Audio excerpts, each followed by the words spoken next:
What's good, combat sports fans? You already know it's your boy Bando back at it with a fresh episode of Combat and Kick It. What are we here to talk about? Dustin Poirier's final matchup, the last dance for the diamond. We finally got the announcement.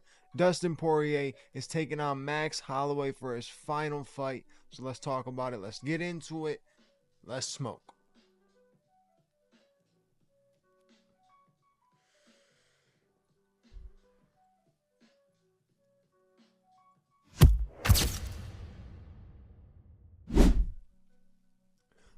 So let's smoke and talk about Dustin Poirier versus Max Holloway 3 for the BMF championship. Now, I hate the whole BMF belt because I feel like there's starting to be a curse built around the BMF belt. Whoever wins the belt, their next fight, they lose. But in this circumstance, this is Dustin's final fight. So if he wins this fight, rides off in the sunset with a belt. I mean, it's not a great championship. It's not a huge championship. It's not prestigious or anything like that. But it's a cool little thing for him to have, especially since he lost his first opportunity against it or going up for it. It's huge.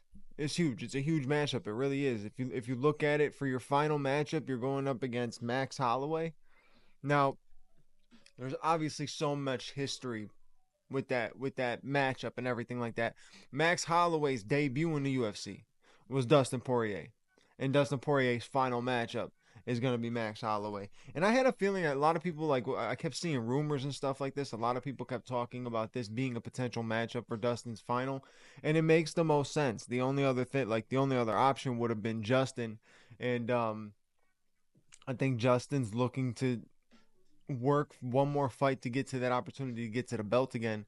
I don't think he wants to go through Dustin, who's, going out on retirement. But you look at this fight, who you think is going to win type of thing. And it's tough to say. It's tough to say. The last two times I wanted Max to win. Actually, the first time I had no dog in the fight. The second time I wanted Max to win. This time, I definitely want to see Dustin get the W, right? Do I want to see him knock out Max like Ilya did? No, not really. I don't want to see Max Holloway keep getting chinned. But I want to see Dustin Poirier right off in the sunset, on top of the game, the best way and the most deserved way. With a guy with his career and everything that he has done, he deserves to ride off into the sunset off of a W and with some sort of belt. At least it's some sort of belt. He has the potential to retire with. If we go through it, Dustin is easily one of the biggest stars of this sport. Like, there's not many people that sit back and say, oh, I dislike Dustin Poirier. It's kind of hard to dislike Dustin Poirier. Every single fight he has been in an exciting fight. He goes out there, he gives it his all every single time. Even if he comes up short, he's always giving it his all. He's always coming back. If he takes an L, he comes right back. He's always coming back. He is just fun, exciting, and like, personality wise, he's not somebody to hate on. Like, he's hard to hate on, right? He's got the good fight foundation and different things like that. He's very hard to hate on. But same with Max Holloway. So having two guys that like are just massive fan favorites that are well known to put on a phenomenal show, I'm excited to get this fight again. Most definitely excited to get this fight again, and I'm cool with it being Dustin's final. And that looks like that fight's going to be in July. There was other rumors of another lightweight matchup that could potentially happen between Islam and Ilya. So there was a rumor that Ilya Tapouria's next matchup, no matter what it is, no matter what fight he's in, he is fighting for a belt. So I'm not 100% sure what that means. Obviously, it's not 145. Is it going to be an interim 155 belt? Is he getting the title shot against Islam? Who knows? I guess we have to wait and see. My speculation is he's getting the shot with Islam, or it's going to be a interim number one contender between either him and Charles or him and Arman. Unless the UFC is trying to go the route of somewhere down the line having Islam versus Arman for the title and doing Charles versus Ilya for the interim. It's potential. It's possibility. I hate interim belts. Obviously, they mean absolutely jack shit when it comes down to getting the title shot.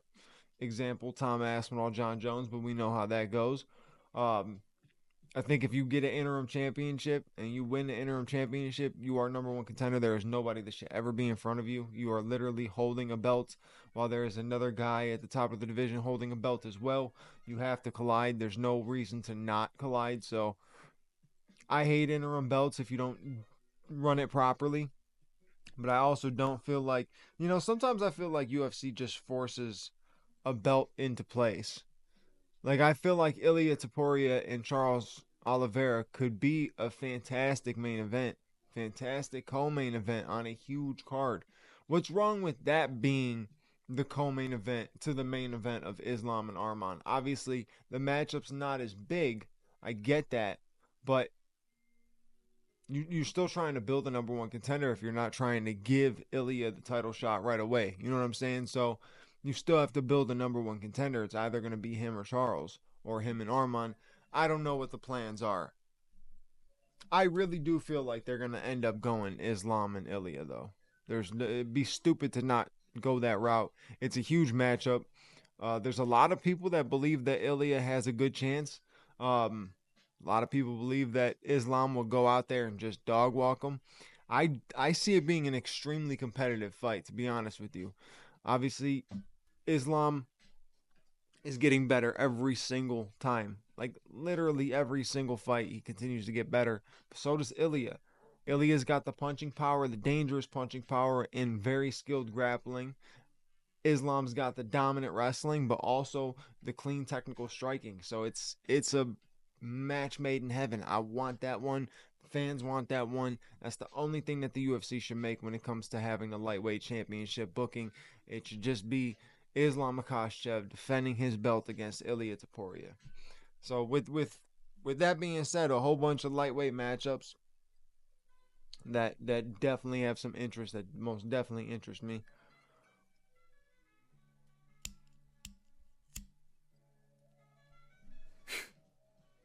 Yeah. Rafael Fiziev and Ignacio Bahamondes has been announced. That is a extreme jump of competition for Ignacio Bahamondes going up against a guy like Rafael Fiziev.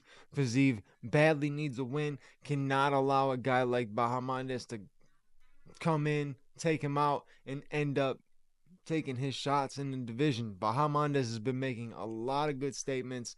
He's a very good fighter. He's got a lot of pop in his hands, and he's good with a scrap. That fight's going to be exciting as can be, and that's June 21st. June 14th, we got the announcement between, finally, Kamaru Usman facing Joaquin Buckley. Joaquin Buckley, the dark horse of the welterweight division, soon will end up being champion. Mark my words, that man will end up being champion.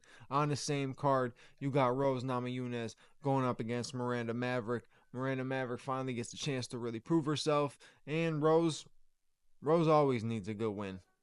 To be honest with you, Rose always needs a good win. Khalil Roundtree and Jamal Hill was rebooked for June 21st. Don't know why you guys keep trying. Just hang it up. I feel like once a fight gets canceled and goes out 3 times, what's the point of bringing it back? Like, what's the point of trying to... You know what I mean? What's the point of trying to have it? But I feel it. I feel it.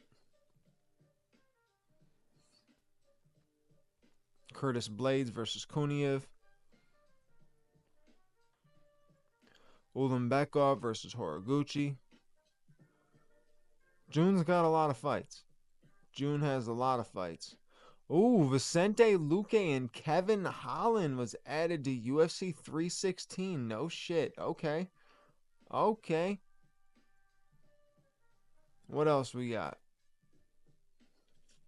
Oh yeah, Marlon Vera versus Mario Bautista.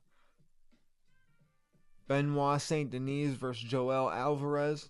So a lot of fights have been getting announced. Saint Denis and Alvarez is for May. Vera and Bautista is June. That's on the O'Malley and Merab card. So this is looking incredible. June's looking really stacked, explosive. Probably going to be, like I said, a double pay-per-view month. It usually is a double pay-per-view month, and we have International Fight Week is at the end of the month. So I am super excited. There was big rumor that the International Fight Week fight or International Fight Week fights involved either DDP and Hamzat or Islam and Ilya. And I hope all them speculations, I hope are correct. I'll see. We'll see what happens because it's never gonna be John Jones and Tom Aspinall. Never gonna be John Jones and Tom Aspinall. Anyways, main reason I came through for the episode, talk about my boy Dustin Diamond, who has had a phenomenal career, one of the best resumes in all of fighting, and will definitely go down in history, and will end up being a Hall of Famer, no doubt. I'm rooting for him to get this last W, but I'm rooting for the fans to get one last Dustin Poirier performance where it's back and forth. It's a gritty fight. The best way for Dustin Poirier to go out, get the W in a gritty fight that made the freaking crowd erupt. It's in New Orleans too, so you already know he's in the home state of Louisiana. It's going to be a loud crowd when the boss hits. So get down. As soon as you hear get down, it's over with. The crowd is gonna snap. So super excited for that, but I had to come through and talk about that. And obviously, a whole bunch of other fight announcements. Always fight announcements happening, always something coming out. So always got to stay active. So I appreciate you guys for watching this episode. You know what to do. Like, comment, subscribe, hit the bell notification button so you know when the next episode is out. And I'll catch you on the next episode. Boy Bando's out. Peace.